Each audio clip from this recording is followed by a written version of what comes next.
कधी-कधी रात्री अचानक जाग येते.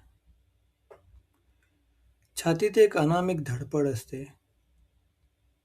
उद्या काय होईल? नोकरी गेली तर? व्यवसाय बुडाला तर? आपण म्हणतो की आपण भविष्याचा विचार करतोय. पण खरं सांगू? आपण भविष्याचा विचार नाही करत. आपण फक्त आपल्या मनातल्या भीतीला खतपाणी घालत असतो. आज मला तुम्हाला विचारायचंय, तुम्ही तुमच्या स्वप्नांसाठी जगताय की फक्त तुमची भीती टाळण्यासाठी?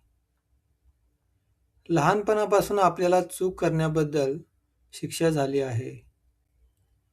शाळेत असताना लाल शाईचा तो शेरा, रेडमार्क आपल्या मनात इतका खोलवर रुजलाय की आता आपण मोठे झालो तरी रिस्क घ्यायला घाबरतो.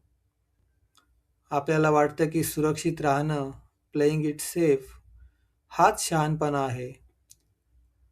पण ही सुरक्षितता नाहीये. हा भीतीचा एक सापळा आहे. रोज सकाळी उठून न आवडणाऱ्या कामावर जाणं, कारण महिन्याच्या शेवटी बिलांची भीती वाटते. आपल्याला वाटतं पैसा आल्यावर भीती जाईल, पण तसं होत नाही. पैसा नसताना गरिबीची भीती असते आणि पैसा आल्यावर तो गमावण्याची भीती असते. ही भीती एक असा तुरुंग आहे ज्याला भिंती नाहीत, तरीही आपण त्यात कैद आहोत. रिच डॅड पुअर डॅड या पुस्तकातून मला एक विचार मिळाला, ज्याने माझी झोप उडवली.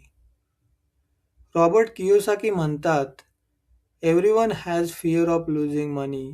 The difference is how you handle it. श्रीमंत आणि गरीब यांच्यात भीतीचा फरक नसतो. ती भीती हाताळण्याच्या पद्धतीत फरक असतो. टेक्सासमधल्या लोकांचं एक उदाहरण या पुस्तकात आहे. ते लोक अपयशाला घाबरत नाहीत.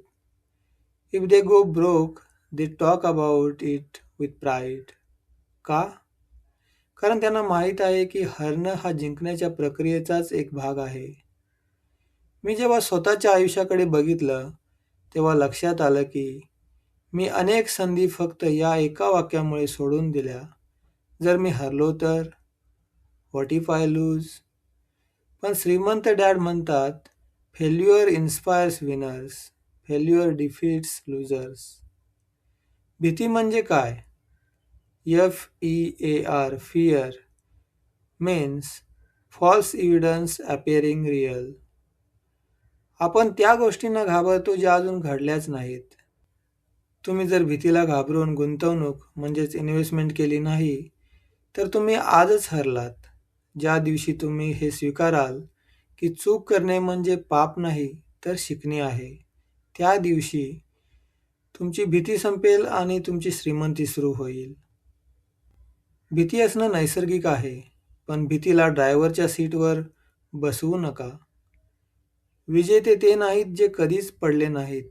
विजेते ते आहेत जे पडल्यानंतर पुन्हा उठायला घाबरले नाहीत. स्वतःला विचारा, आजचा निर्णय तुम्ही प्रेमापोटी घेतलाय की भीतीपोटी? धाडस म्हणजे भीती नसणे नव्हे, तर भीती असूनही कृती करणे.